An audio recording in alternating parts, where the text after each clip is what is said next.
Let's go across to Mahantesh now. He's joining us. Mahantesh, head retail research at SBI Cap. Mahantesh, what do you make of the markets with crude going down the way it is? You think there is a sigh of relief among investors?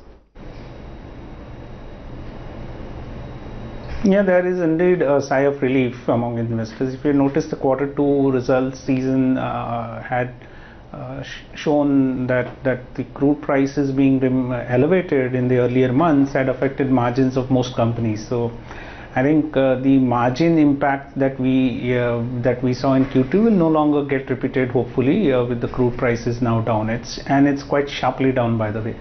We've never seen crude correct so swiftly in such a short period of time.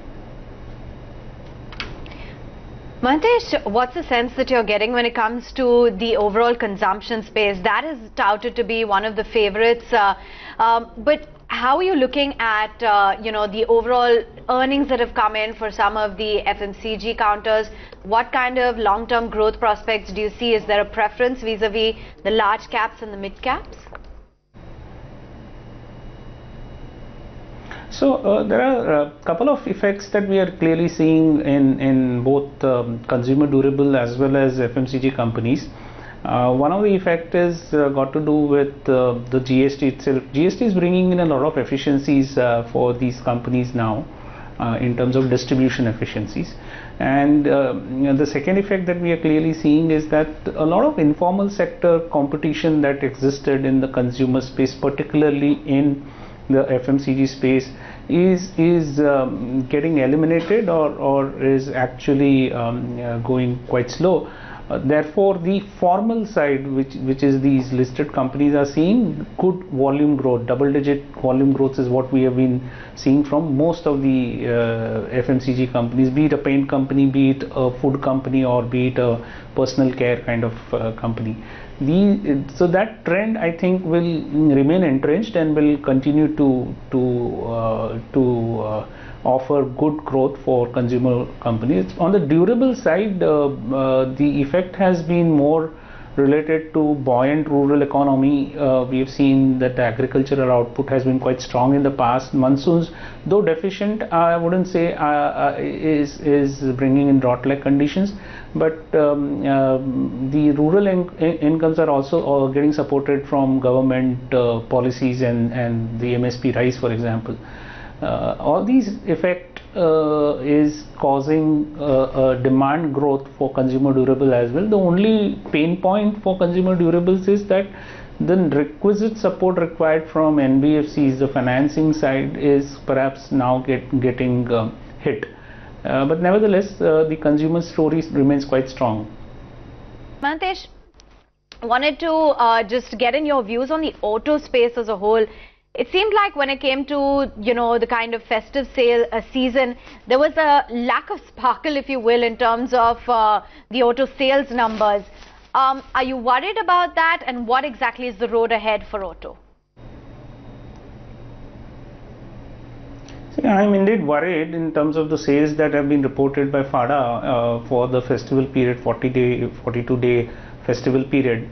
I've never seen such a sharp fall in festival sales before, although there was never such a data point available, but we used to indirectly track the festival sales via the wholesale numbers released by SIM. So a 13% fall that has been reported year on year this festival over the last year's festival period is indeed worrying. I don't think we have seen automobile sales ever crash so much, and here we are talking about not just passenger car sales, even two-wheeler sales have dropped quite appreciably. So it's a worrying sign. This also means that a lot of analysts will be caught by surprise by this downturn that we are seeing. Moreover, the downturn can get further worse if we do not get NBFCs lending into this space once again as they used to do earlier. So I think for the automobile companies, the worry coming from slowing sales, top line degrowth, despite the fact that commodity prices are easing for the better, doesn't give a good outlook picture for automobile companies. Moreover, over the past couple of years, most of these companies had rallied so much that the valuations were beyond comfort zone. When I say beyond comfort zone, most of them were trading beyond their 5-year average valuations and one standard deviation. That's how most analysts tend to measure the valuations, stability. So I think the outlook for automobile sector is indeed really very poor. Mahantesh is with us. Mahantesh, I know you cannot comment on the deals or any specific names unless it happens. But what do you make of the FMCG pack, the sort of M&A interest that you're seeing in different brands? Yeah, I'm quite surprised with the M&A activities that we are seeing of this magnitude in India. So you did rightly mention there was this 4,500 crore sale of Zydus, the Zydus group and the Complan brand, and now it's about Horlicks. So the surprise is actually for the positive, because this eventually tells you that the FMCG space is going to really drive the markets in the near term, in the year ahead, simply because they have had a huge amount of cash pile coming in, good story in terms of high volume growth, efficiencies coming in, and formalization of the business in general. So I think the such deals do signal that the sector will see good days ahead, and even for the investors.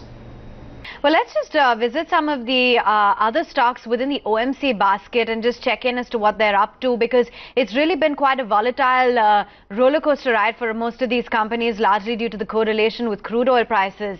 Quite a rough run for the likes of HPCL, and you can see that it's now struggling at the lowest point of the trading day, ditto with BPCL and IOC.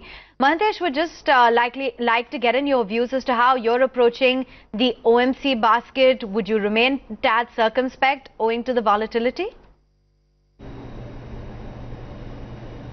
So the one thing that is there for OMC companies is that the petroleum product growth has been quite strong in India. We are growing upwards of like 6 to 8%, which in volume terms is quite a strong growth.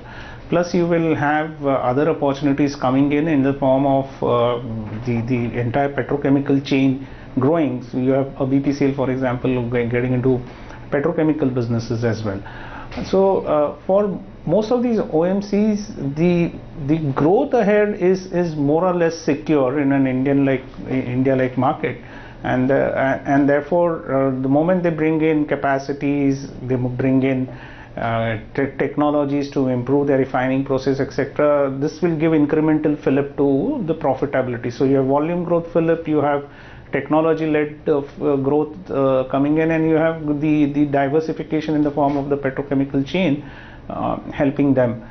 All these three things make really a good story for oil marketing companies ahead. The only worry was, and that is what we saw, is the risk related to what the government policies can do.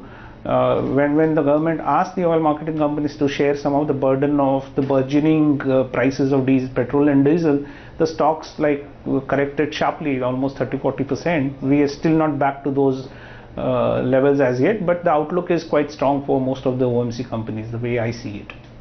I just want to address the weakness in PFC and REC and the fact that these two names are getting clobbered in trade. As we speak right now, REC futures are down a good 9.5%, and it's really been a one-way fall in the stock, and a very gradual decline at that as well. PFC now down 9.5%. Mahantesh, what explains this kind of weakness at a time when there are all reports that the government is considering a PFC-REC merger to bridge the budget gap ahead of the 2019 polls? So even before this fall that happened for such companies, the NPA worries in the power sector has been something which is is causing the entire financial sector troubles, including the banking sector. So when this troubles kind of began roughly about, let's say, 2 years ago, REC, PFC kind of stocks have never really done well. If you look at the last 2 years, they have not given great returns to investors. So a possible merger ahead is actually a good news, because this will fortify these companies and shield them against any future NPA related kind of worries, and probably they will be back onto the growth track. But having said that, since they are part of the financing kind of businesses where we are going through a phase where interest rates are structurally moving higher, I think the outlook for such companies, irrespective of the merger announcement, is going to be quite negative, and therefore it's an avoid sector. Right, Mahantesh. Thanks so much for taking out time for us and telling us about what do you make of any of these moves.